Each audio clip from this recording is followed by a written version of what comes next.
Hello, my friends, and welcome back to Movie Deputy Reviews, where we are here with our second of the Avatar movies. And welcome to 2026. This is our first official episode. If you caught our YouTube live during the countdown last night, just kind of something a little bit special, I thought I'd do something a little bit different. You get to just see me in my living room, which is just as it is, and watching a little bit of the countdown and then seeing some of the displays on the Washington Monument in DC with America's 250 starting and just all of the excitement going along with that. And it's awesome. Now, of course, when I was showing the Times Square ball drop, that is, of course, Eastern Standard Time. And as I am in Central Time, I still had to wait another hour before I got to 2026. But it doesn't stop me from celebrating and enjoying it. Now, what I would consider celebrating might be a little bit different than what you would consider celebrating. Me, it's just at home with my sweetheart and usually a lap full of kitties. I'm past the age of going out and partying all night, celebrating New Year. I'm 51. I will be 52 this year. So getting a little bit of a gray stripe here. Sometimes it shows up a little bit more than others. But yeah, this is our first show of 2026. And I have just been kind of getting just adjusting some things here. But I've been getting some feedback on what I thought, or what people thought that my review of Avatar was, and they thought it was a little bit too harsh. Well, I mean, that's one of the things that I do. I look at movies. I don't look at movies like a typical critic is going to. My whole thing is that I interrogate movies for their plot and their content. I don't just look at the story. I look at the story. I look at how well it's played out. I look at the visuals, but I don't focus too much on that, though it's kind of hard not to with the Avatar movies. And then I look, it's like, okay, is there political innuendo? Is there inspirations from other movies? Is there this? Is there that? And there's usually a mixed bag of it as we go. And this is another one of those where there's definitely a mixed bag of ideas from other movies as well. I'm referring to my phone to go back to my notes that I took during this one. So I'm going to just go back a little bit here, go the way of water. And in this one, I did the comparisons to Jurassic Park and Titanic, and my phone about fell on the floor. And then I also made, this one is very Earth first forward. Now, okay, we live on Earth. I mean, that's our planet, that's our home. And obviously in Avatar, their world is Pandora, so it technically would be probably Pandora first. Now, you may be wondering, wait, what movie are you talking about here? Well, I'm talking about Avatar, The Way of Water, is the movie we are talking about today. And then tomorrow will be the new Avatar, Fire and Ash. So you're not going to want to miss a minute of these reviews. You don't want to miss a minute of any of the Movie Deputy reviews because they're different. I'm different. Like I said, I talk about the stuff. I call out movies when they're woke. I call them out when the stuff is repetition from other movies, when it's not an original thought.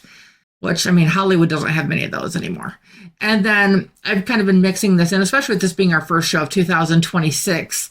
I'm mixing in a little bit of some other stuff. And of course, you've probably seen me wear these shirts before, Paws Need Claws. This is City the Kitty. He is on social media and stuff like that too, but his parents are instrumental in ending declawing. And I love to participate in that however possible. I would rather have as many scars as necessary and just worry about trimming my kitty's claws and stuff like that. And to me, my kitties are more important than my furniture, which I train them to do their scratching posts and not on my furniture. But it doesn't mean that it's 100% all the time.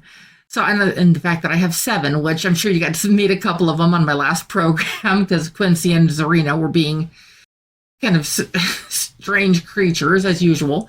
But yes, I have 7 indoor kitties. I have Zarina. Sorry, I thought I heard something there. But I have Zarina, Zarina, and then Botero, Maisie, Stormy, Daisy, Quincy, and Aurora. And so Aurora is our youngest. She's about 2.5 years old. And Zarina is our oldest. She's 11. She's going to be 12 in March. And so it kind of has a wide range. 3 of them are exotics. Botero is a Bengal Savannah Serval mix. And Maisie and Quincy are also Bengal mixes. So they definitely keep us busy. But you're probably thinking, wait, I'm here to listen to your movie reviews, not hear you talk about your cats, which, yeah, I get a lot of those messages too, but it's me. I'm just going to be me. I'm going to be real with you all here. I promise to never be fake. I mean, it's too hard to be myself. Why would I want to try to be anybody else? And then I deal with a lot of health struggles and stuff too. But then you're probably wanting to know a little bit more about the bomb that I dropped on our New Year's Eve show. Well, that's because this year we are going to get into some stories. I have a lot of personal stories that I have accumulated from attending many theaters throughout the Midwest, and I have, oh wow, there are some stories I can share that I have witnessed firsthand, and that I've also heard from some theater employees and just other theater goers that I've just had conversations with. And so next time you go to the movies, you never know, because I mean, I don't just go to movies here in my hometown, but I also travel and go to movies. So you never know. You'll have to kind of keep an eye out for the logo on my clothing, because I'm always wearing my logos, especially when I go to the theaters. But you'll never know if I might show up in a theater near you. And mind you, I've gone to theaters in multiple states too. So you're just going to have to keep an eye out, because you never know if when you go to the movie the next time, if you are going to run into me. So that's always kind of a little bit of a surprise that I try to do. I try to go around and just kind of surprise people. They're like, oh, and they're like, oh, you work for Movie Deputy? That's awesome. And I'm like, yeah, I work for Movie Deputy. I am Movie Deputy, so I hope I worked for it. But let's get back to the movie. Now, with Avatar, The Way of Water, this one, like I said, it kind of follows the... Okay, you know me, no spoilers. So, actually, before we get into that I want to share the trailer with you, and then we'll kind of get into the movie a little bit further with that. So let's jump over here. Here we go.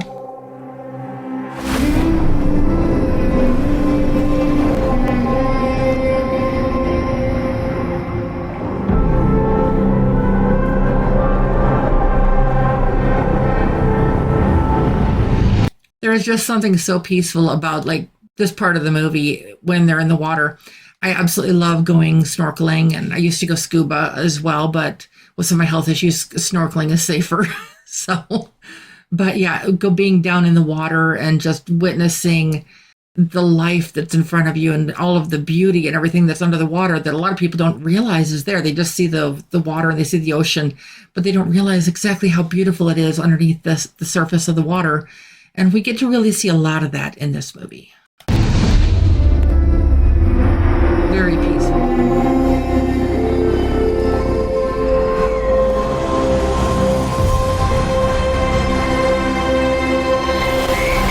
Dad, I know you think I'm crazy. Mine must be gross. But I feel her. Now, why would Kiri think that Jake would think that she's crazy? Well, she has a special connection to Eywa, and Eywa is their goddess. Yeah, you heard me right. It's their basically their god, basically, except it's a goddess, and that's Eywa. And the tree of life, which if you've seen the first Avatar, you know what I'm referring to with that. But Kiri has a special connection to that, and don't worry, I'm not going to spoil what that is, because that'd be a big spoiler for the movie. But she is connected to Eywa in a way that is very unique, that, like I said, I won't give it away. That would be too much.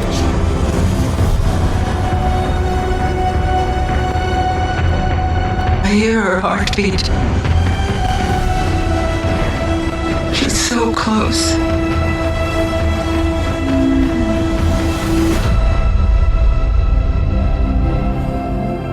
So what does her heartbeat sound like?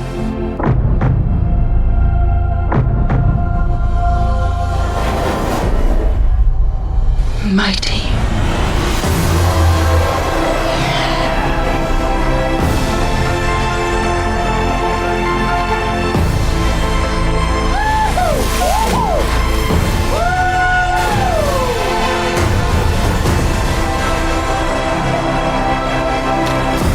We cannot let you bring your war here. Outcast. That's all they see. I see you. And that is such a powerful message in all of the Avatar movies, is the simple phrase, I see you. It's an acknowledgement that you are, that they see you for who you are, not just everything, but that they actually understand you. And that can be such a powerful message in this life too. finding somebody who can see you for you and not just for what they expect you to be or what they want you to be or what they think you should be, but who you actually are. And so finding that connection is something special even to the Navi.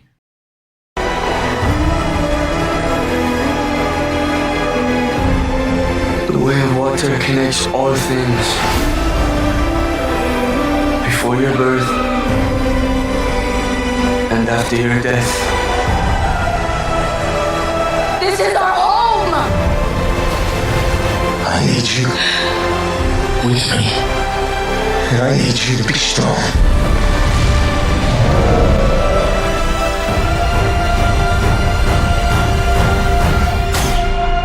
Strong-hearted.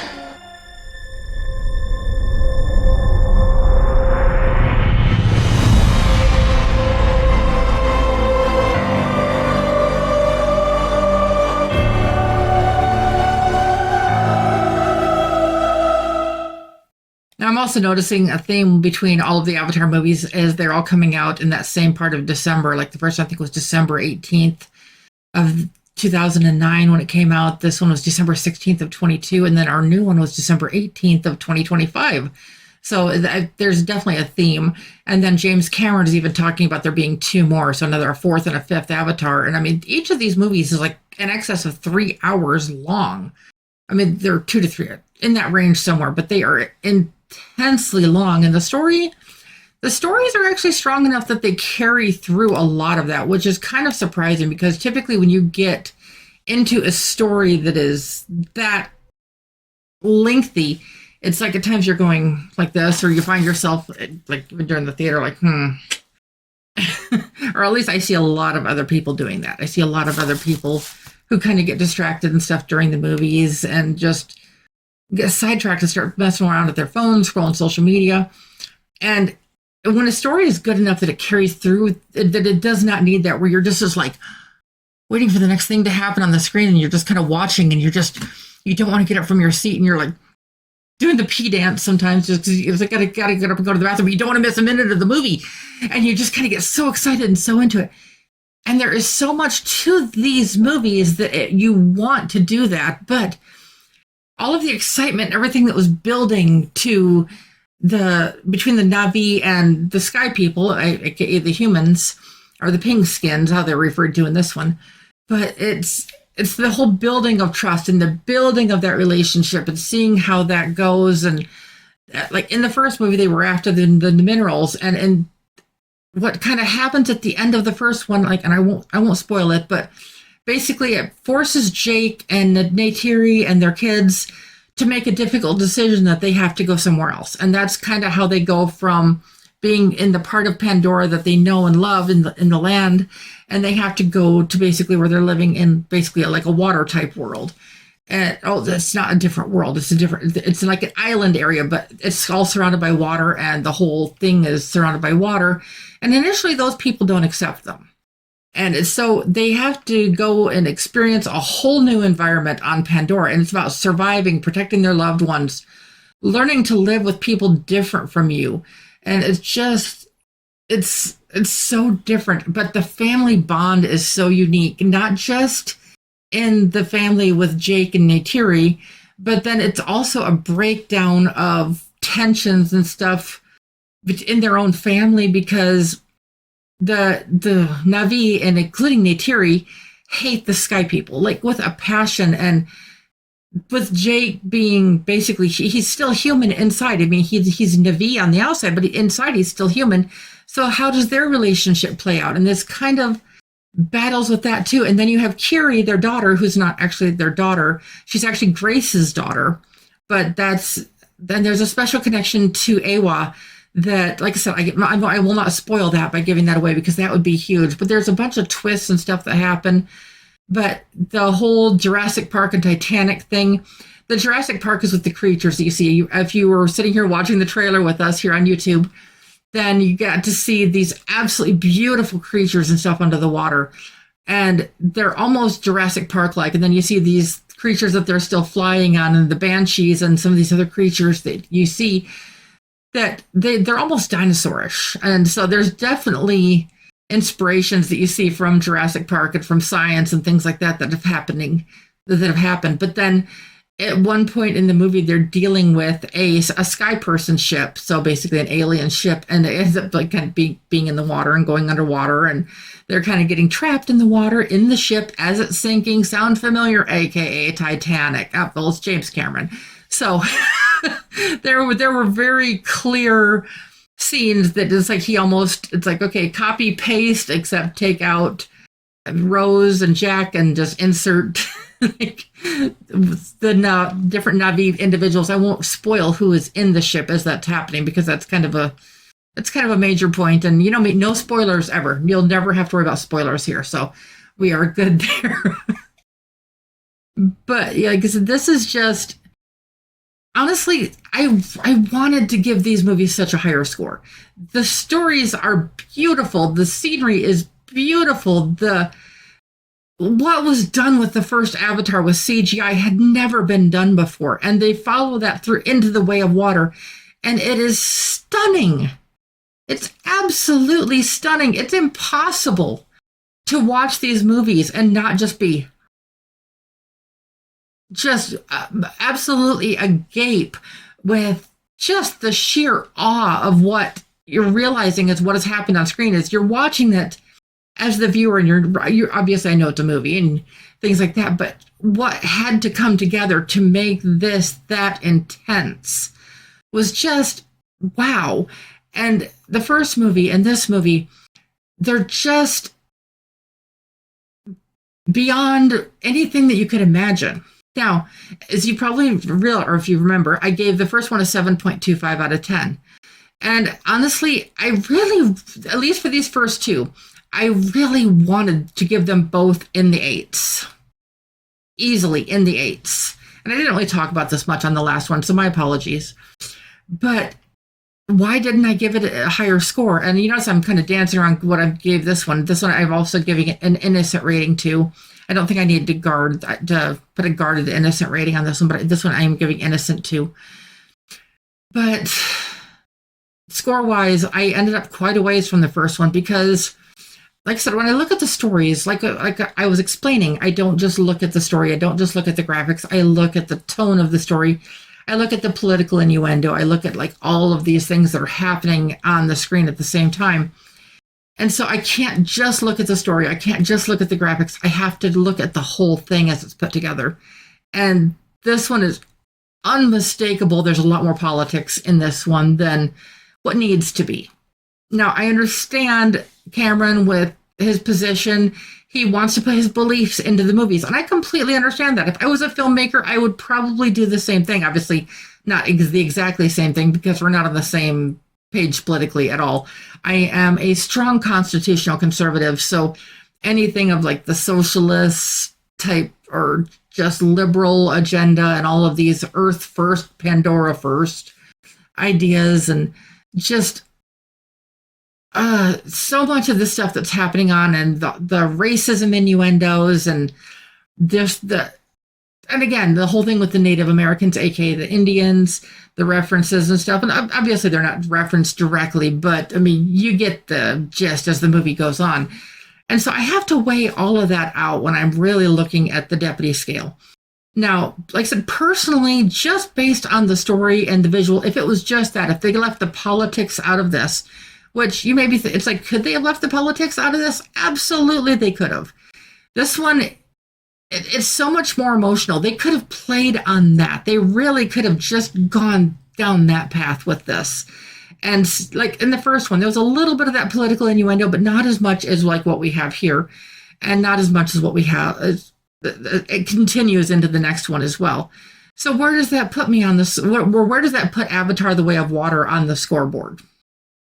Well, this one's going to surprise you, probably a lot. Now, you're welcome to disagree. I don't expect people to agree with me all the time, but that's why I come here and I talk to you about these movies and I explain how I get to these scores the way I do. Now, this is still a decent story. The story at points is incredible. But as a whole, I can't say that it has that strength throughout the whole story. Now, you may be wondering, but where is just tell us where you're at. Well, Like I said, you're probably going to disagree with me a lot, but there's probably going to be a lot of people going, wait a minute, that actually makes sense.